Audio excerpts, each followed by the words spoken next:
Now, from WYDC TV, this is Big Fox News at 10.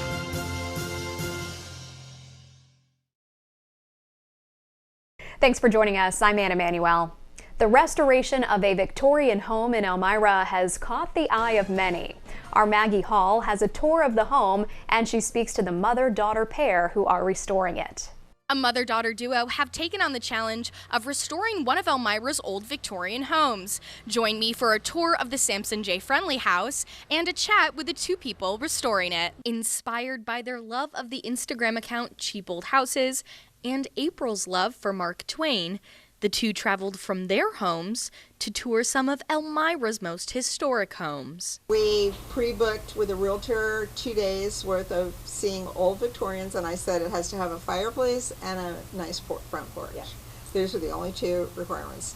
So when we saw this at the end of the second day and we saw the porch, we walked inside. We looked at each other and went, yep.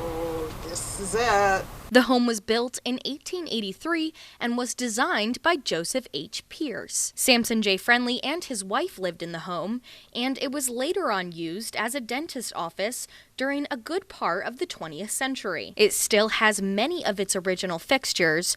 Katie and April have uncovered vintage wallpaper during their restoration. The rich history of the home, along with the beautiful features, make it an incredible space. There were, I forget whether it was 3 brothers or 4 brothers, and they came from Bavaria, which is now Germany, in the mid-1800s. And they were originally in Cuba, close by here, and somehow ended up in Elmira, and they went out west, which was really quite amazing. They went out west and traded with the Plains Indians and traded buffalo hides and became wealthy just trading in furs and things. And they came back to Elmira, and all 3 of the brothers built fabulous homes. And we want to add that they were Jewish immigrants, and our family's Jewish, and so we find they were Jewish. Have a connection to the house in that way. I think that was one of the things that sparked us, is that we have a background. The background is similar to the people who built the house. The beauty and history of this home can't be captured completely in a news segment, so make sure to follow Sampson J. Friendly House on Instagram to follow the Grossman's restoration journey. Maggie Hall, Big Fox News, Elmira. Corning Painted Post School District and Elmira School District saw students go back to the classroom this morning. A heat wave has swept through the southern tier, but teachers and students are pushing through it. Ithaca School District canceled all outdoor after-school activities yesterday due to the heat. Masking up for COVID is back at a local healthcare system due to rising cases. Requiring masking has come back to Cayuga Health due to the number of cases in the counties that the health system serves. Beginning today, all staff, patients, and visitors must mask up. Testing for all patients entering the hospital will continue as well. A tradition for almost 30 years will come back to Watkins Glen this weekend. The Watkins Glen Grand Prix celebrates and recognizes the area's history with racing. The traditional style Grand Prix gives tribute to the old ways of road racing that started racing in Watkins Glen. The main street of Watkins will close to traffic and fill with classic sports cars, live music, and local vendors.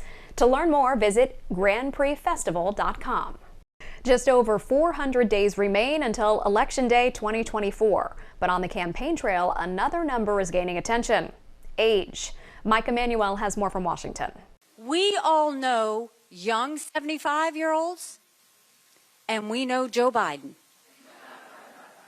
Republican presidential candidate Nikki Haley taking aim at Joe Biden on the campaign trail, calling for American politicians to pass competency tests to serve in office.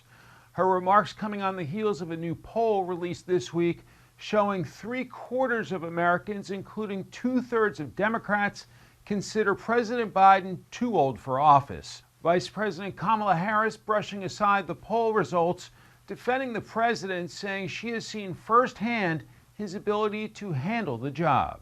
So yes, I see him every day. A substantial amount of time we spend together is in the Oval Office, where I see how his ability to understand issues, and I think the American people ultimately want to know that their president delivers and Joe Biden delivers. But the debate over political requirements extends beyond the presidential contenders. Haley is also doubling down on demanding term limits for Congress. The point I'm trying to make is these are people making decisions on our national security. We need to know they're at the top of their game. Senate Minority Leader Mitch McConnell this week dismissed questions about whether he should retire, despite freezing up a second time last week. I'm going to finish my term as leader, and I'm going to finish my Senate term. For Congress to add term limits would require a 2/3 majority in both the House and the Senate, as well as ratification by 38 states to become part of the Constitution. In Washington, Mike Emanuel, Fox News. What do Hunter Biden and former President Donald Trump have in common? Their legal troubles never seem to end, and that could have a big impact on the next presidential race. Madeline Rivera has more from Washington. Hunter Biden could be indicted before the end of the month in a gun case. It's a stunning reversal from a deal that Hunter and federal prosecutors had previously reached. That agreement fell apart in July after a judge raised questions about it. What changed? Not the facts, not the law, but we have seen over the last 6 weeks the politics have certainly influenced the outcome. Legal experts say an indictment would pose a problem not only for Hunter. The presentation of evidence could also be potentially risky for his father, President Biden, as he runs for re-election. To the extent there's something being hidden here about this alleged sweetheart deal, it's going to be made public in a way that would not otherwise. Former President Trump, the GOP presidential primary frontrunner, is tackling his own set of troubles. In Colorado, a group of 6 Republican and unaffiliated voters filed a lawsuit to remove Trump from the ballot. They're accusing him of violating the Constitution by inciting a mob to attack the Capitol on January 6. It's a very, very preposterous legal theory in terms of keeping Donald Trump off the ballot. We have to remember that Donald Trump has not been charged with any sort of insurrection or rebellion. In Atlanta, Georgia's Secretary of State Brad Raffensperger is pushing back on similar efforts to bar Trump from the ballot. Raffensperger writes in a Wall Street Journal op-ed, "The American people will make their own decisions." Prosecutors in Georgia say the election interference trial against 19 defendants, including Trump, could take 4 months. But the judge says the timeline could easily be twice that. In Washington, Madeline Rivera, Fox News. Still ahead, we have your complete forecast. Plus, would you trust a robot to fly your plane? I'm Marianne Rafferty with a look at the potential pilots of the future coming up.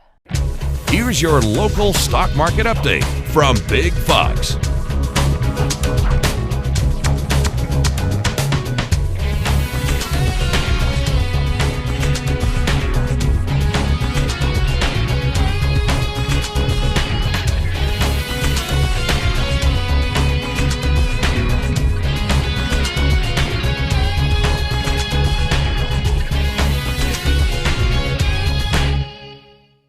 Now, your Twin Tiers forecast from Big Fox. Well, the day started off with some of that warm sunshine, but quickly that line of storms did organize as it pushed on through the Elmira Corning area, allowing for even some damage reported from trees down, power lines down, meaning that some power outages, as well as some of those brief downpours. Following that system, there were some rain showers and even still looking at some of those scattered showers and thunderstorms in place. So still keep yourself wary, especially after sunset. But what we're going to be watching for is that the conditions are going to pull back in a sense of all of temperature trends, humidity, but noting that we're still going to talk about more of these storm chances. Now, tonight we're dropping down to about 66 degrees, so a touch relief that we've been seeing, but we're still under a pretty strong southerly flow, as what we're going to see is that a fairly similar threat as what was setting up today is going to fall just off towards the east, as we're slowly watching this system push its way into the northeast, and then it's going to become centered over the area, which is going to start to pull in some gradual cooling, making it feel a little bit more comfortable, but it is going to be more of a daily cool down, not going to come all at once.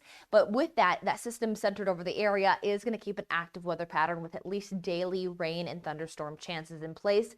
Not going to see as strong of storm threats, as instability will be lost, but we'll keep an eye on when it comes down to the daily chances potentially bringing flooding concerns when we get to those soil conditions being saturated. Now, what we'll watch here as we head into our Friday is, as mentioned, the threat is going to fall off toward the east. Could just just clip the Elmira area, but for the most part, you don't see too much activity build until late into the day, and it does hold even closer to the Binghamton area, leaving much of our region on the drier side when it comes to storm activity. Then into Saturday there, we'll get some leftover remnant showers and thunderstorms from the south that will bring some showery conditions, maybe a few embedded thunderstorms, but it's really going to be these hit or miss chances as we hold underneath gloomier skies, as well as that gradual cooling trend. So into our Friday, what we'll note is that we're still going to be on the warmer side. We still have a southerly wind, not too strong, but we're not seeing that full passage of more of that westerly or even northwesterly wind yet, which keeps us into those mid 80s. Maybe could see some peaks of sunshine, giving some areas a little bit warmer trend, but the humidity is not going to be as significant. Might still feel some stickiness at times, but that humidity is going to continue to pull back, especially as we continue to see cooling, bringing us to more seasonable conditions on Saturday, especially with some morning sunshine, rain showers that can limit that warming as well, holding us to those mid 70s on Saturday. We'll have a chance for a few of those showers. More widespread showers look to potentially be a little bit more likely for that Sunday forecast, so we'll keep an eye on those Sunday showers, which will continue to help to bring some cooling conditions. If there is going to be a few drier hours, it's looking to come Monday into Tuesday, could even work in some sunshine, keeping seasonable temperatures, and then our next cooling system is going to arrive on Wednesday with more wet weather and those temperatures dropping to the 60s.